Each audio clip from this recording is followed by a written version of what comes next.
welcome back to the program. We're going to be talking about all things ears and hearings, and to do that, we welcome Stuart Spencer from Advanced Ear Care. There you go. I'm going to lose my mind a little bit. Thanks for joining us, as always. Of course, nice to be here, Michael. Yeah, and so one of the things you guys do, I mean, your core mission is helping people hear better.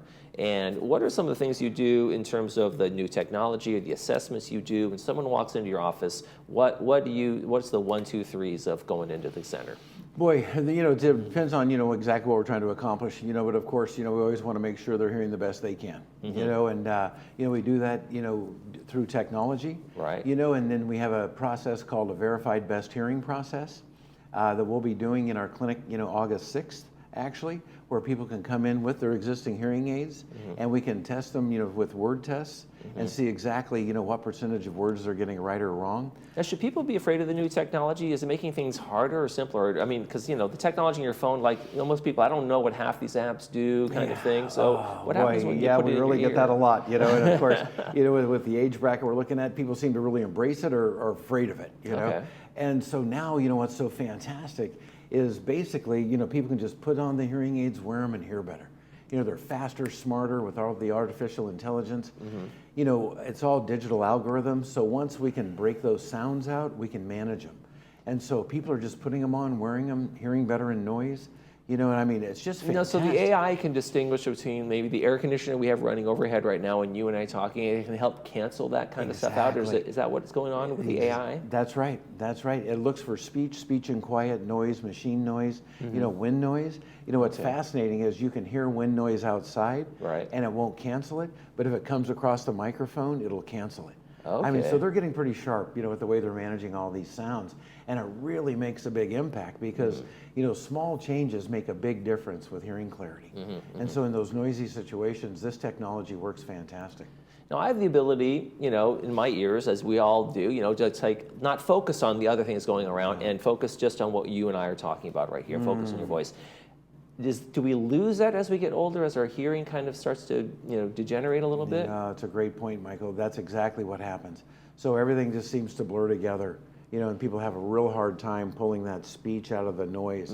And so it's shifting that signal to noise ratio that's so powerful today with this kind of technology, because that separation, the ability to have that separation is very difficult for people that have hearing impairment. And when that happens, then people start to lose connection because they don't want to go to big parties, they don't want to go to events, they don't want to have the big family dinners because they can't. They're isolated from the conversations, right? Yeah.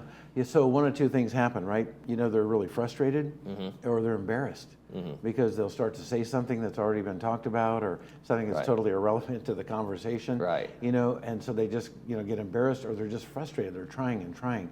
They're working overtime. It's amazing to see the relaxation that somebody experiences when they hear better. It's like, oh, thank you, So it takes a lot of that away. Yeah, there's good and bad with the deregulation of hearing aids. People can get them at Costco, people can do whatever, and sometimes they put them in and it works great.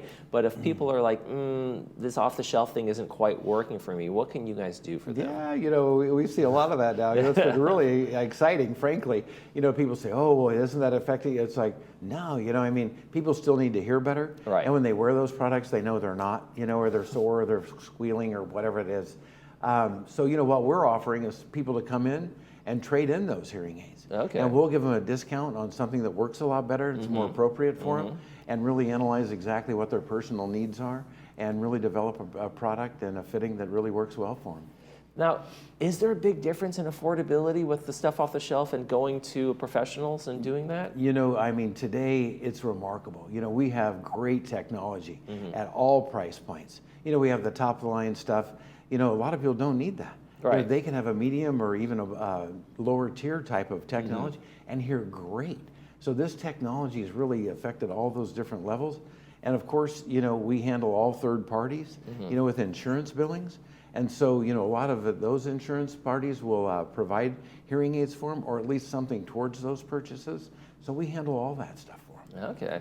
Now, as great as the AI tech and all that kind of stuff is in our ears that we have now, some things aren't immune to weather, right? We had hot summer days, and that can affect how the hearing aids perform. How's that? Yeah, it's You know, basically it's heat and moisture, right? Okay. You know, I mean, moisture's the worst enemy of any electronic device. You know, I mean, honestly, you know, with some of the higher end products today, they're waterproof, so it's not an issue. But the majority of the hearing aids tend to start to become a little weaker, sound a little fuzzy, Okay. you know, those type of things. So they really have to make sure to come in and have a maintenance. We blow them out, clean them out, dehydrate them, you know, change the mic covers, the receiver, you know, wax guards, those types of things, and it makes a big difference. So if I'm outdoors, I'm active, I'm playing pickleball, I'm playing Sure. golf, whatever it might be, and I'm wearing the hearing aids, but I'm sweating, Right. or I'm getting sunscreen on them, whatever Yeah. it might be, so All that can get in there and kind of mess with the tech. Absolutely. Okay. Like I say, those small changes really can cut down 20-25% of the performance. Really? It's huge. Okay. Well, that's no good. So We don't good want maintenance that. is always good. So come in there for a change of tires, rotate them, and get a check on the ears. That's right.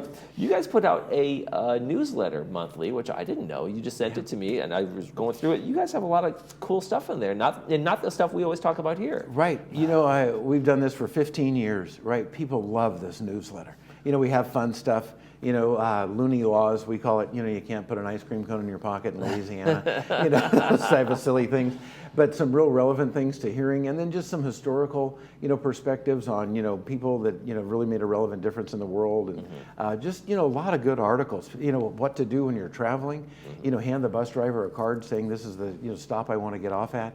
You know, just simple things that they can do to really ease their life. And it's an enjoyable newsletter. People really seem to respond well to it. Now, one of the recent ones you had had a little feature about Helen Keller, which I think, you know, people have heard of, but like the remarkable things she overcame to be able to like open the world's eyes to the hearing impaired and the sight impaired. Yeah, absolutely. You know, we have a lot of those articles, and they're really fascinating. I mean, and so people enjoy that as well as the, you know, hearing related issues and you know, that type of thing. But we think we have a pretty good balance in there, and people enjoy it. All they have to do is just call us, and you know, we'll be happy to subscribe them to it, and there's no cost, of course. And, there you go. Yeah, I think they'd enjoy it.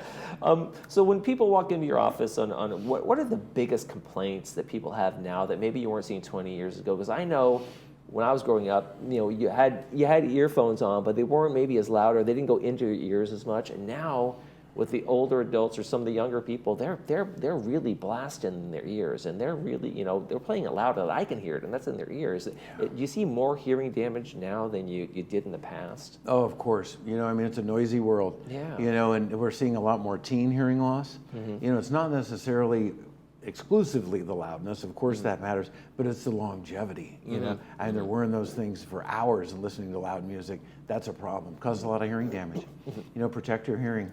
Yeah, and is there anything anybody can do in terms, besides protect your hearing, that can enhance or maintain? Are there supplements people do? Are there things like that? Or is it really, once it's gone, it's gone? No, you know, the best thing they can do is wear hearing aids. Okay. You know, the fact is, you know, you don't hear in your ear, you hear in your brain. You know, so when you're not wearing them, you're not stimulating that. Okay. So all the research, right, that's come out in the last 15 years shows if people have hearing loss and they're not stimulating it, they start to lose their discrimination ability. And so if they're stimulating it, they maintain that for the most part, and it's really important. Good stuff, as always. Thank you. I'll be looking out for that newsletter. Maybe I'll subscribe. There you go. Stuart Spencer from Advanced Ear Care, thanks for joining us once again. Thank you, Michael. Nice to be here. And when we come back, we're going to be talking about how one author turned artist is turning garbage into glam. Stay with us.